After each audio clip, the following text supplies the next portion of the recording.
Estamos com o Diego Aguiar, diretor de IoT e Big Data da Vivo. Diego, muito obrigada por nos visitar aqui no Prazer é meu, Jaqueline.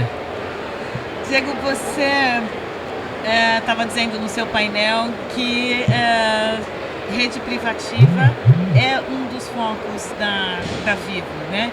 E eu brinquei com você agora há pouco dizendo que é o que eu ouço que é o que vai viabilizar, monetizar, na verdade, as redes 5G. Você disse que mais ou menos. Por quê? De fato, acho que tem muitas coisas que vão monetizar a rede 5G, né? Redes privativas é uma delas. Mas a gente acredita também que a APIificação de rede, network slicing e várias outras tecnologias vão habilitar e, obviamente, rentabilizar o 5G. Por óbvio, isso é um caminho de maturação natural, né? Ou seja, existe aqui uma necessidade de maturidade de mercado, de ecossistema, para que você consiga ter o 5G habilitado na sua forma plena. E quando eu falo de ecossistema, a comparação é simples. Quando você vai no 4G hoje, por exemplo, você tem celulares, você tem dispositivos gerais que conseguem conversar com essa rede. Com o 5G ainda não é assim, tá no início. Celulares, por exemplo, a Vivo já oferece em 5G, mas o ecossistema mais B2B industrial, que envolve dispositivos específicos, CPEs, etc., ele estaria no seu começo. E aí, por isso a gente entende que o uso da rede é uma forma de monetizá-la, mas a exposição das capacidades através de APIs vão ser também outro grande, eu diria, foco ou vertical a ser utilizada dentro do 5G. A Anatel disse ontem aqui no FutureCom que pretende começar a discussão para desligar 2G e 3G, pensando em IoT, que são os grandes consumidores, né? A internet das coisas é o que mais consome 3G hoje. Como é que você vê essa migração aí para o 4G e para o 5G? Eu vejo como um movimento natural, que faz parte dessa organização e maturação do ecossistema. Durante muitos anos, algumas aplicações rodaram muito em cima de 2G, né? Como, por exemplo, rastreadores de carros, POS, aquelas maquininhas que nós utilizamos no dia a dia. E agora a gente vê que esses mesmos produtos vêm evoluindo. É um exemplo simples, né? A maquininha de POS, que você simplesmente passava o seu cartão, virou, na verdade, um CRM na ponta. Então ela começa a consumir mais dados para ter mais ofertas de features para o usuário final ali. O mesmo acontece com o rastreador de celular. Ele não somente faz telemetria básica, ele é um beacon, um hub de informação dentro do veículo. Então acho que é um movimento natural que essas aplicações comecem a migrar para o 4 e para o 5. Obviamente, vai ser necessário também da indústria esse ganho de escala para que os preços sejam acessíveis, porque você não consegue hoje comparar um preço de um device 2, 3G com um de 4 ou de 5G. Então, essa distância ela vem encurtando, mas a gente acredita que ao longo do tempo, ganhando escalabilidade com esses casos de uso, isso cada vez mais vai se tornar acessível ao público geral. O agronegócio é o maior setor econômico hoje no Brasil.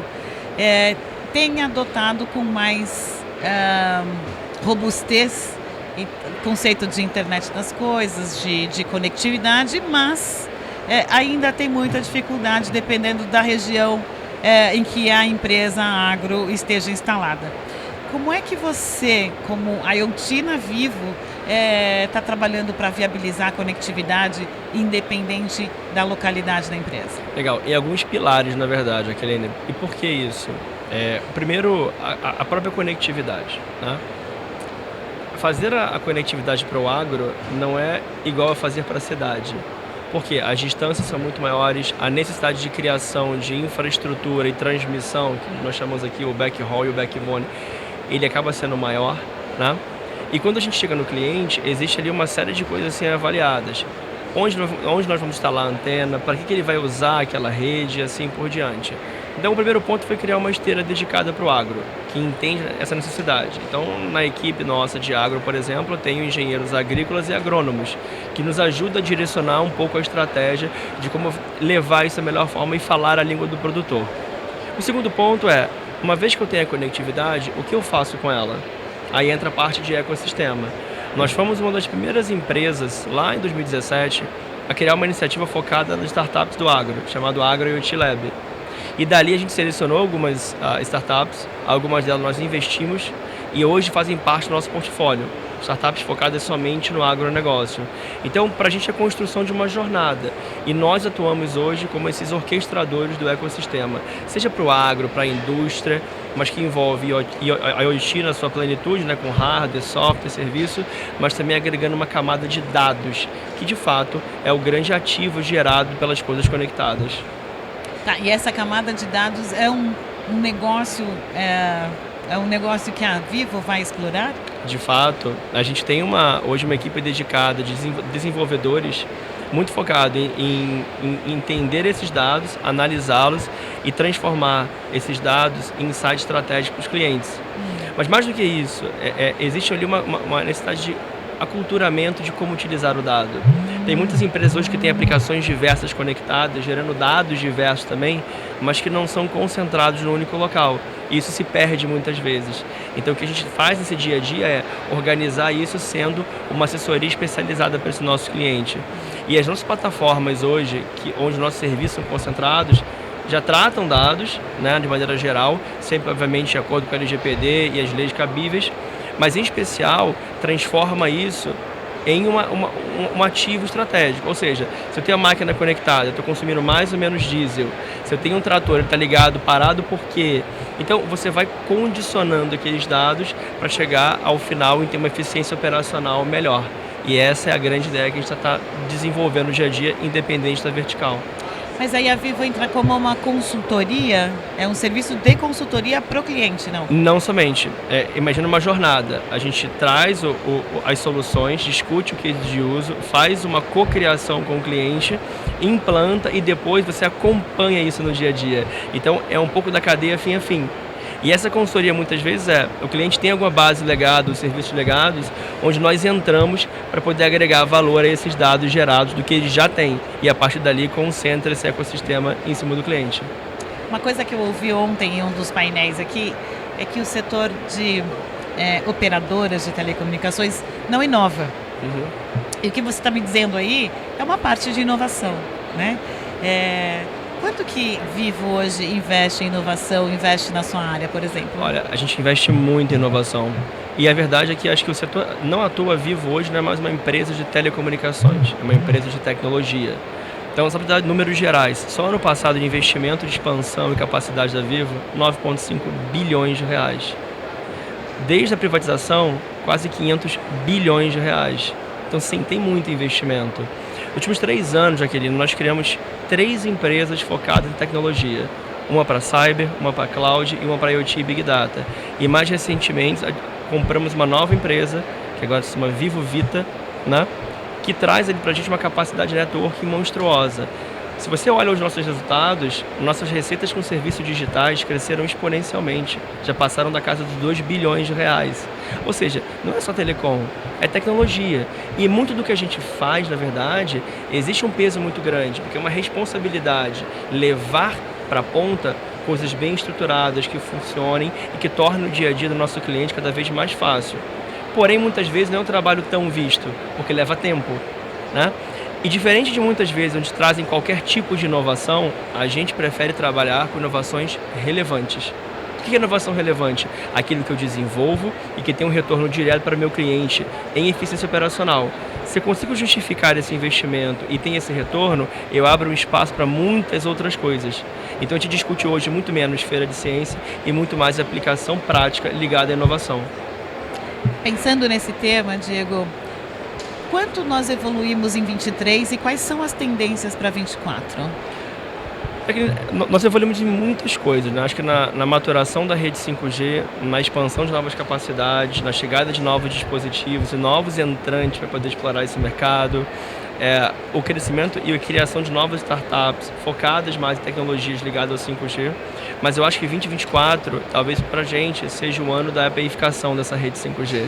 É expor as camadas para que desenvolvedores diversos se conectem a gente e consigam, através dessas APIs, criar novos serviços utilizando as capacidades das redes de telecomunicações, né? E isso, obviamente, produz uma série de efeitos colaterais. Quanto mais dados você gera e mais informação você tem, você cria modelos preditivos, você chega na época dos gêmeos digitais, você conecta mais as operações. Então a gente acredita que essa era de consolidação e utilização das redes, em especial as 5G, vai ser a grande tônica para 2024. O que esse hype de IA generativa significa para IoT e Big Data? Bom ponto. De fato, se fala muito em AI regenerativa, dos Large Language Models, etc. Mas eu acho que a gente já trabalha com isso hoje de alguma forma, né? Mas as pessoas não se dão muito conta disso, né? Quando você está utilizando seu streaming, por exemplo, ele te sugere um vídeo baseado no que você viu, é um modelo de machine learning trabalhando. Quando você está utilizando uma solução nossa e eu te falo, olha, por esse caminho funciona bem, por esse aqui não tão bem, ou você economiza mais por aqui ou menos por ali, é um machine learning com AI embutido. A gente tem a Aura hoje, que é um serviço da Vivo para os nossos clientes, que é baseado totalmente em inteligência artificial. Mas eu acho que é um caminho sem volta. Claro, como toda nova tecnologia, sempre acontece a hype. E depois, como algumas consultorias colocam, você chega naquele slope of enlightenment, né? Ou seja, eu começo a entender o que significa e a aplicação prática no dia a dia, ela vira uma coisa usual. Mas eu acho que AI veio para ficar. E já não é de hoje, é de muito tempo. Sim. É que talvez hoje tenham dado mais luz, mais cor a essa questão com a AI regenerativa. Sim. Mas nós utilizamos a AI no nosso dia a dia há muitos anos na Vivo. Então eu acho que ele traz uma luz para algo que talvez fosse um pouco mais ignorado, mas ao longo do tempo novas aplicações vão ser cada vez mais desenvolvidas. É um pouco do que nós fazemos com esse pessoal de consultoria que eu te falei que nós temos. Engenheiros de dados e desenvolvedores, engenheiros de software, engenheiros que são focados em desenvolver modelos, scores e aplicações AI para os nossos clientes. Mas para a gente concluir, Diego, a gente vai precisar de muita capacidade de processamento, né? Sim. Nuvem resolve? Com certeza, a nuvem é um ativo estratégico, né? A gente vê um crescimento de estruturas focadas nisso muito grande no Brasil e no mundo.